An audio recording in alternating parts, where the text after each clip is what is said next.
The sponsors of the FAST Act are concerned about freeway congestion that plague all major cities in Southern California.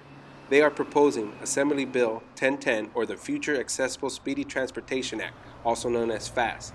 This will significantly decrease congestion on all major freeways in Southern California. Their ultimate goal is to improve all areas of public transportation by providing simple accessibility, quicker travel times, and reliable and safe forms of transportation. Additionally, they want to implement Fast Track on all major highways to assist in reducing congestion, while at the same time forcing commuters to pay for what they drive. In November 2008, Measure R was passed by a two-thirds majority in Los Angeles County. Measure R added 0.5% onto the existing county sales tax over 30 years. The tax took effect July 2000, just under 7 years ago, and traffic congestion has not improved at all. Recently, one of the bill writers, and let me remind you, a career politician, had a Q&A session at California State University Northridge. So we had to attend. We were very excited. We wanted to know exactly what this bill is about. And we're hopeful that he would answer every question we had. Good evening, everybody. I'm Councilman Seymour Butts. I'm here to discuss Assembly Bill 1010, the Future Accessible Speedy Transportation Act, also known as FAST. Joe Schmo, a local reporter in the San Fernando Valley, was also in attendance. He is widely known for his aggressive tone. He doesn't hold back. And it's actually pretty funny when you get to watch this, because Mr. Senior Butts doesn't know what he's talking about. He can't answer simple questions about his policy. All he knows is that if it makes it on the ballot and we vote yes, we're going to lose out. We're going to lose out every single day, because we are going to be forced to pay for what we drive. And not to even mention the congestion that's going to occur when you close 2 left lanes on all major highways. California residents don't want that. They want to use their car. They want to be in their own comfort zone. This guy is reaching. And maybe if he was more prepared, maybe if he knew how to answer his own question on the policy that he wrote, I could be convinced, we could be convinced of voting for his policy. Ladies and gentlemen, thank you very much for your attention the last couple of minutes. And I have some great news. Mr. Senior Butts, the mastermind behind this policy, is actually in our audience this evening. Mr. Senior Butts, would you be willing to answer some questions for us here tonight?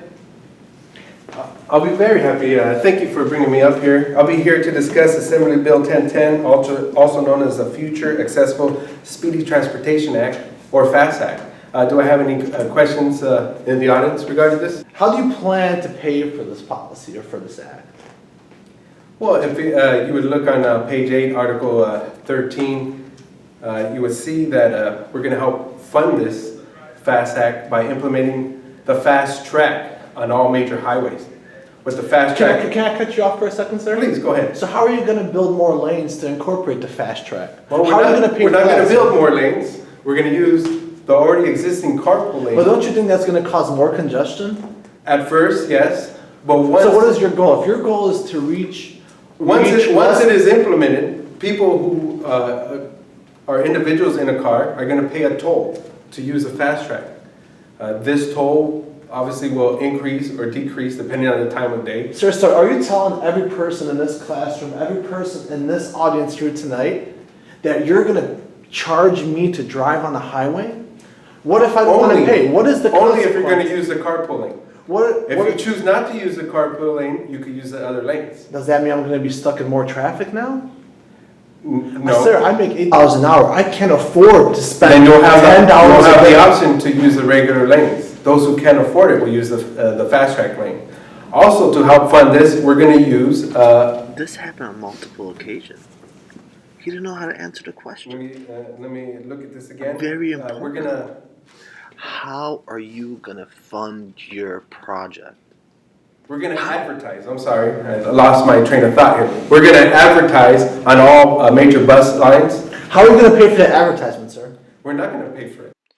Can you provide me with examples of a recent fast track programs? Well, recently, it's been used on the 110 freeway, the 10 freeway. It cost $5 million to implement. Those who use the fast track, first it will go to fund what it costs, the cost. After that, then it's all profit. Do you think there's any environmental impacts associated with this policy, with this program? Yes, it's going to help reduce environmental impacts by reducing the number of vehicles on the highway. First, we implement the fast track. Then the fast track is going to help implement more public transportation in our cities. But well, let's just say, for example, if we have 25 million commuters in the state of California, that's a statistic you used in your study. Yes. And by 2025, I believe that's the year you use, and that's your goal for the policy. You said that's going to double. Correct. So, And that is why we need to do something now. And that's why this fast track was all right, so let developed. me finish my question. So if that's going to double, and now let's just say 50% of the people don't want to use that, and now between 4 and 7 p.m., two of the fastest lane on the left-hand side are closed. 50% are not using that. And now all those individuals are stuck in traffic. What's going to be the environmental impact of those people? I understand your point, sir, that people on the fast track... Well, our point is, with the fast track, something needs to be done, something needs to be done now. So by 2025, 59 million people are not driving on the freeways. Any more questions from anybody else?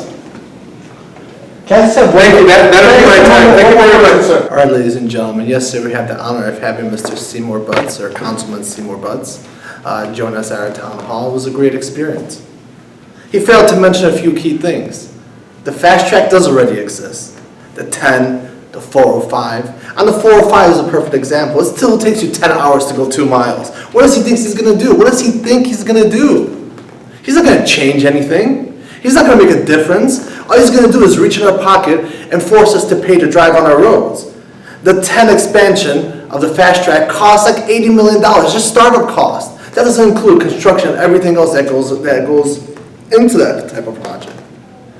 We decided to ask a daily commuter what he thought of the FAST Act. Sir? Do you use public transportation?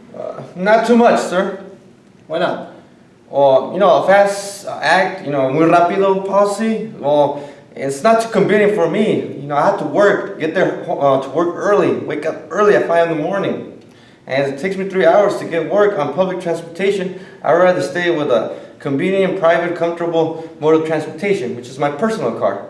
Now, sir, what if I told you that I would charge you to drive in your personal car? Because now you'd be stuck in traffic for 5 or even 6 hours, because now the 2 left lanes are going to be closed between the most busiest times of the day. How would you feel about that? Well, I wouldn't agree for that act. I will deny it right away. I have to pay so I can get to work, and work to get this thing funded. It doesn't make sense. Thank you very much for your time, sir. See America? Say no to AB 1010.